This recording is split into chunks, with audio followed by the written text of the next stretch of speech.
بہت بڑی پریشانیاں ہیں. جب پریشانی ہو تو حسبنا اللہ و نعم الوکیل، نعم المولا و نعم النصیر یہ پڑھا کریں، لیکن یقین سے پڑھیں. شرط یہ،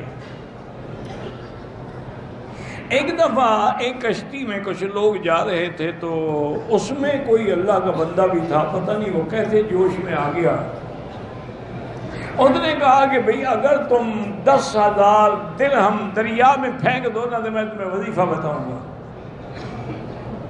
ایک آدمی بیٹھا تھا، اس کے پاس پیسے تھے، اس نے پھینک دی. اب لوگ اس کو کہے یار تم بڑے بیوقوف ہو، 10,000 درہم دریا میں پھینک دیے. انہوں نے کہا میں اپنے پھینکے ہیں، تمہارے تو نہیں پھینکے ہیں. تو اس نے وظیفہ بتایا کہ اللہ کے قرآن کی جو آیت ہے وَمَن يَتَّقِ اللَّهَ يَجْعَل لَّهُ مَخْرَجًا وَيَرْزُقْهُ مِنْ حَيْثُ لَا يَحْتَسِبُ وَمَن يَتَوَكَّلْ عَلَى اللَّهِ فَهُوَ حَسْبُهُ. ہر مشکل میں یہ پڑھا کرو، اللہ تیری مشکلات حل کر دے. اللہ کی شان ہے کہ کشتی ٹوٹ گئی. اب وہ آدمی ایک پھٹے پہ اکیلا بیٹھا ہے اور یہی آیت پڑھ رہا. کشتی کنارے لگ گئی، وہ بچ گیا. وہاں سے چل پڑا کہ میں کوئی راستہ ڈھونڈوں. تھوڑی دور گیا، دیکھا کہ عظیم شان محل ہے. وہ حیران ہو گیا کہ بھئی یہ دریا کے کنارے پر اتنا بڑا محل پتہ نہیں کیا. لیکن وہ چونکہ مجبور تھا، بھوکا بھی تھا، وہ محل کے اندر گیا تو وہاں ایک لڑکی تھی، وہ اتنی خوبصورت جیسے کوئی شہزادی ہو. وہ دیکھ کے حیران ہو گئی. انہوں نے کہا تم کون ہو؟ اس نے کہا میں تو خود بھٹکا ہوا آدمی ہوں.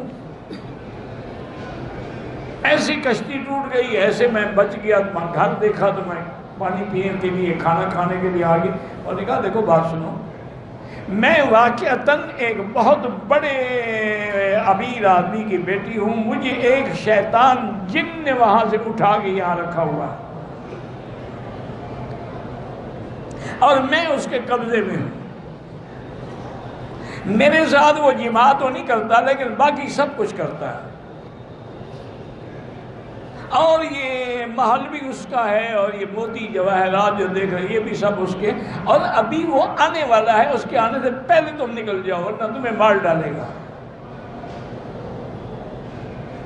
وہ کہتی ہیں کہ ہم ابھی ایسی باتیں کر رہے تھے کہ اندھیرا ہو گیا محل میں. اور کہا دیکھو بدبخت شیطان آ گیا ہے، تم اب بھی بھاگ جاؤ. اتنی دیر میں شیطان ظاہر ہو گیا. اس نے کہا اچھا تم میرے محل میں میری اجازت کے بغیر اندر آئے ہو. اس نے یہی آیت پڑھنی شروع کی وَمَن يَتَّقِ اللَّهَ يَجْعَل لَّهُ مَخْرَجًا. پڑھتا گیا، پھونک مارتا گیا، شیطان جل کے ختم. اب اس لڑکی نے کہا کہ تم نے مجھے اس ظالم سے نجات دی ہے تو اب مجھے لے چلو، بصرے میں میرا گھر ہے اور یہاں محل تو ہم نہیں لے جا سکتے لیکن سونا چاندی زیورات جواہرات جتنے ہیں یہ سب باندھ لو. انہوں نے کہا وہ ہم نے لیا. ہم آگے آئے، کافی سفر کیا، پیدل چلتے رہے. لیکن اللہ کی شان یہ ہے کہ دریا کے کنارے پہ چل رہے تھے، ایک کشتی ہمیں نظر آ گئی. ہم نے کپڑا ہلایا، وہ آ گیا. انہوں نے کہا ہم تو بصرے جا رہے ہیں. انہوں نے کہا ہم بھی بصرے جائیں گے، مزدوری لے لو. انہوں نے ہمیں بصرے پہنچا دیا. لڑکی کے والدین دیکھ کے بیچارے خوش بھی ہو گئے، حیران بھی ہو گئے. ان نے جب سارا واقعہ سنا تو نے کہا دیکھو بیٹا ہمیں تمہارے نیک ہونے پہ کوئی شبہ نہیں. کیوں اگر تم برے ہوتے تو کیوں لے آتے ہمارے گھر میں لڑکی کو؟ لیکن آخر اتنی دیر تک ہماری لڑکی کے ساتھ تم تنہا تو رہے ہو، لہذا بہتری ہم تمہارا نکاح کر دیتے. اس کے نکاح ہو گیا، وہ جناب شاہی محلوں کا مالک بن گیا. انہوں نے کہا 10,000 درہم بہتر تھا یا یہ وظیفہ بہتر ہے؟ لیکن شرط یہی ہے کہ یقین ہو.